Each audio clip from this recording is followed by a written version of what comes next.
Imagine this kind of morning. You wake up, but your body feels heavier than the night before. Not because you didn't sleep enough, but because even breathing seems to require effort. Outside, everything works as usual. The sun rises on time. The world hasn't collapsed. Only you feel as if you've quietly been left behind. You didn't do anything wrong. And yet, somehow, everything begins to go wrong. You send the wrong message. Say the wrong thing. Forget something important. Decisions that used to be simple now feel unbearable. People who once felt close slowly drift away. Even the smallest setback feels like the final blow. And a question starts to haunt you. Why does everything go wrong when you're depressed? Did you become worse? Did you stop trying hard enough? Or are you simply too weak? But if you're honest, the truly unsettling part isn't that things are going badly, it's that they're going badly in a way that feels systematic, consistent, almost precise.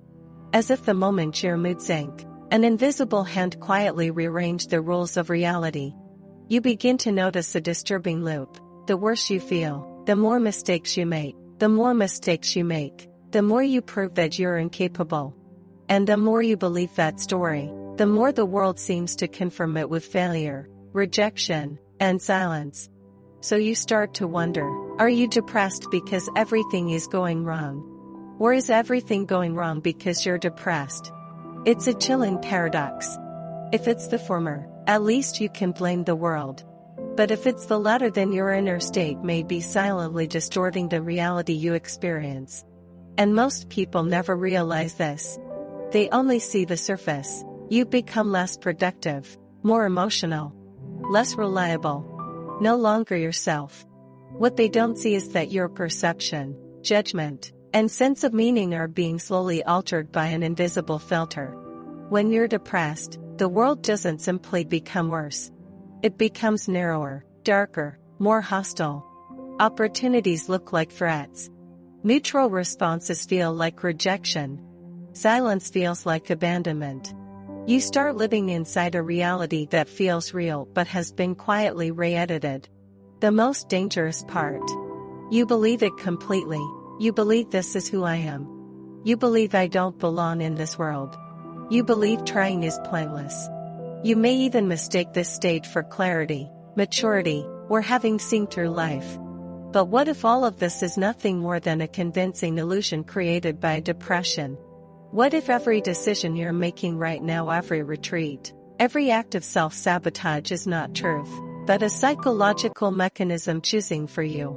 What if you think you're seeing reality clearly, while in fact, your reality is being quietly rewritten by your current state of mind? If that's true, where is your life being led without you even realizing it? Before asking what to do, you must face a more brutal question. What do you lose when you become depressed? And who takes control of your life when you're not aware it's happening? To understand why everything goes wrong when you're depressed, you must go deeper. Beyond emotion. Beyond feeling. Into structure. Into mechanism. And once you see it, you will never understand your life the same way again. The real danger is this. When you're depressed, it's not just your mood that breaks down, it's the way you understand reality itself. You think you're simply feeling low, but in truth, your brain has quietly shifted into a survival mode. In this mode, the world is no longer interpreted as possibility. It is scanned for risk, threat, and signs of inevitable failure.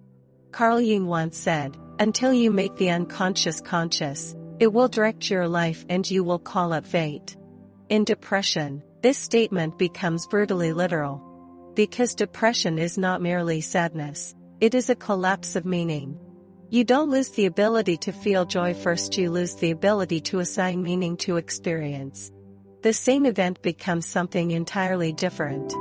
A delayed reply, in a healthy state, is they're busy. In depression, it becomes I don't matter. A failure, instability, is a lesson. In depression, it becomes proof. Proof that you were always the problem. Nietzsche described this as the exhaustion of the will to life. Not physical fatigue, but the retreat of that inner force that wants to move forward. When that force withdraws, The world immediately reveals another face, cold, rigid, unresponsive. And your brain cooperates. In depression, attention is drawn toward negative information.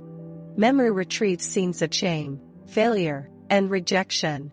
Prediction assumes the future will only deteriorate. This is not a flaw in character.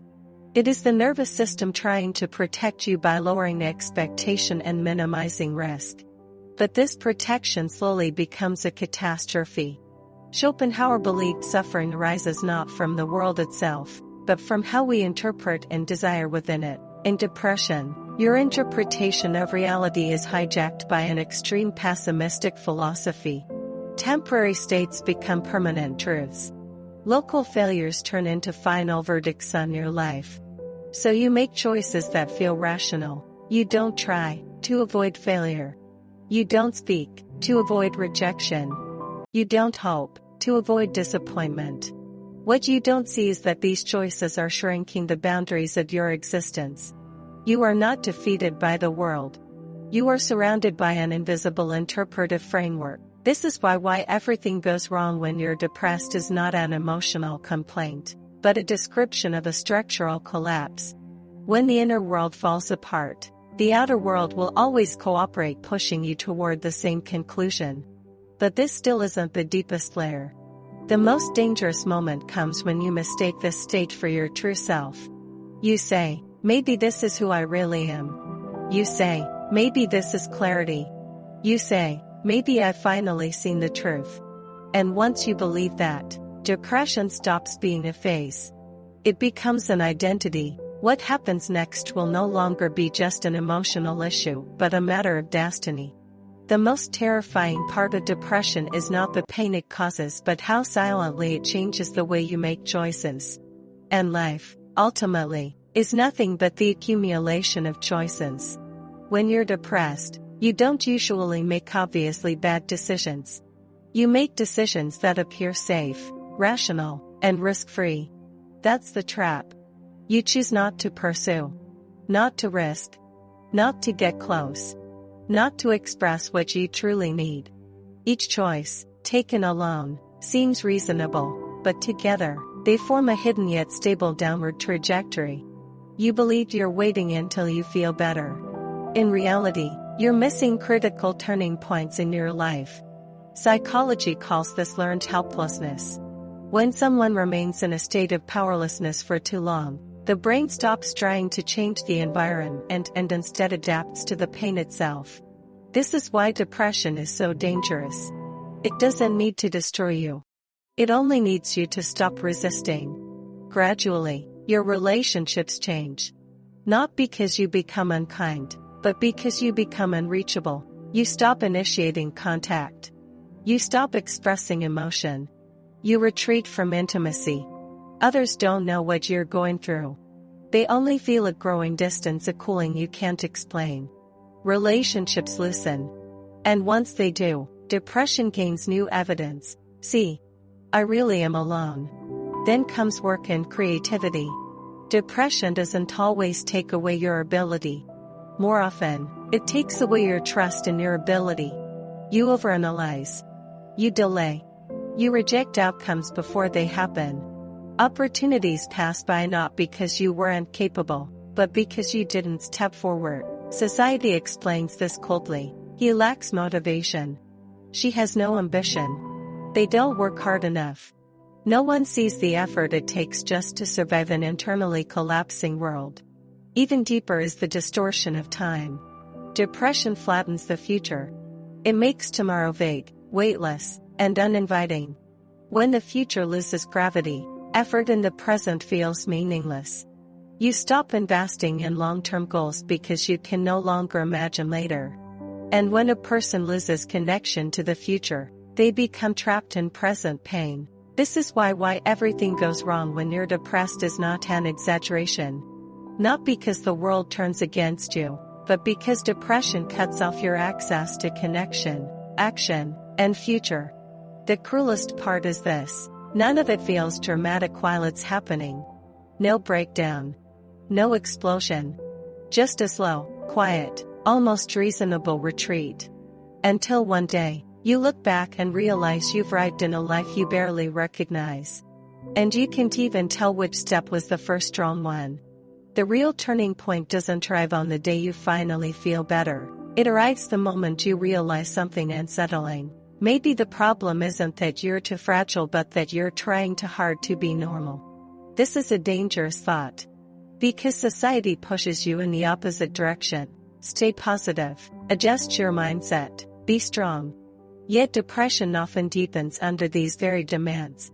When you're depressed, you're already using all your energy just to function.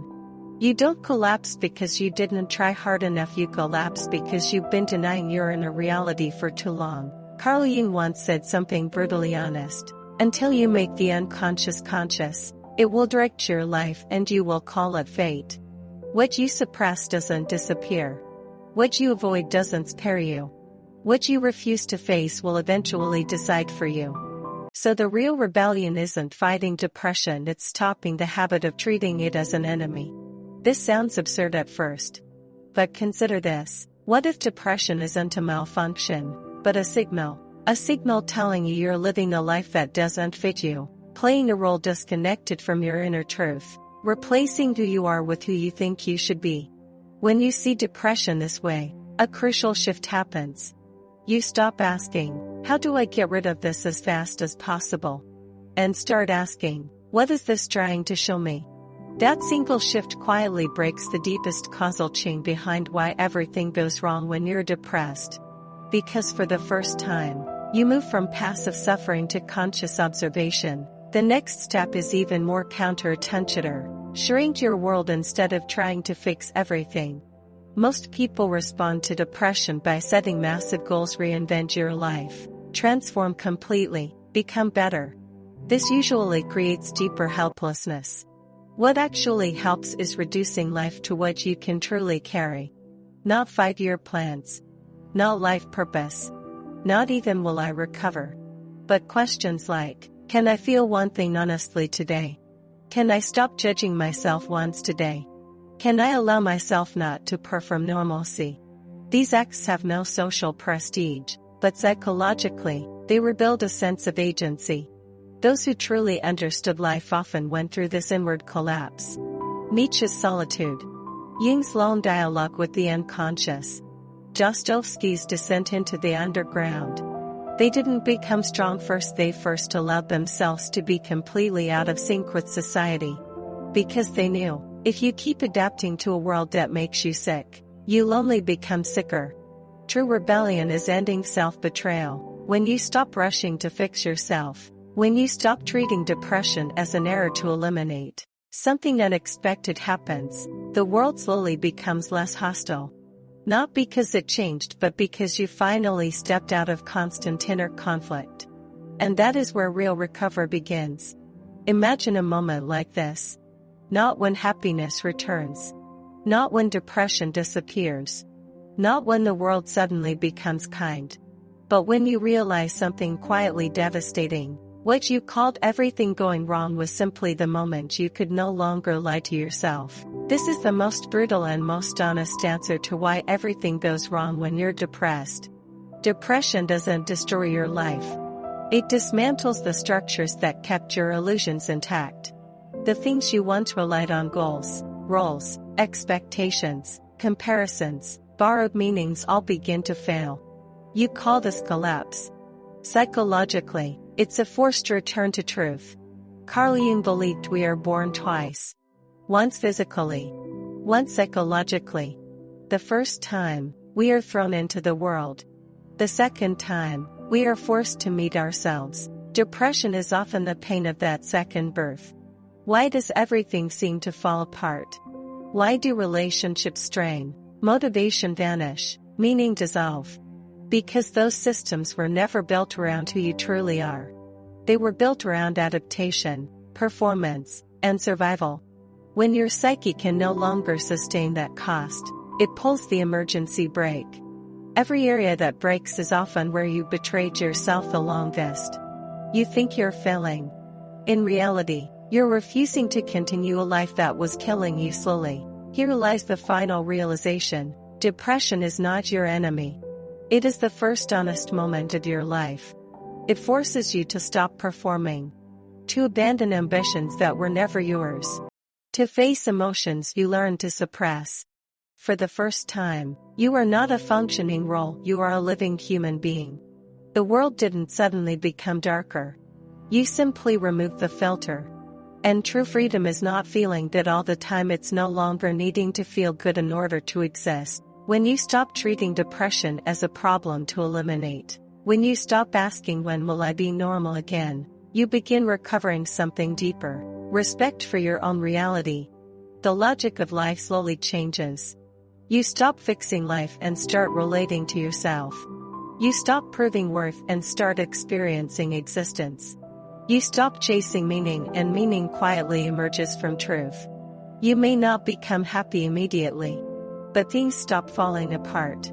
Because life finally begins to move around who you actually are. So if you are depressed right now, remember this: you didn't lose your way. You finally left the road that was never yours. And from that moment on, life doesn't end. It begins.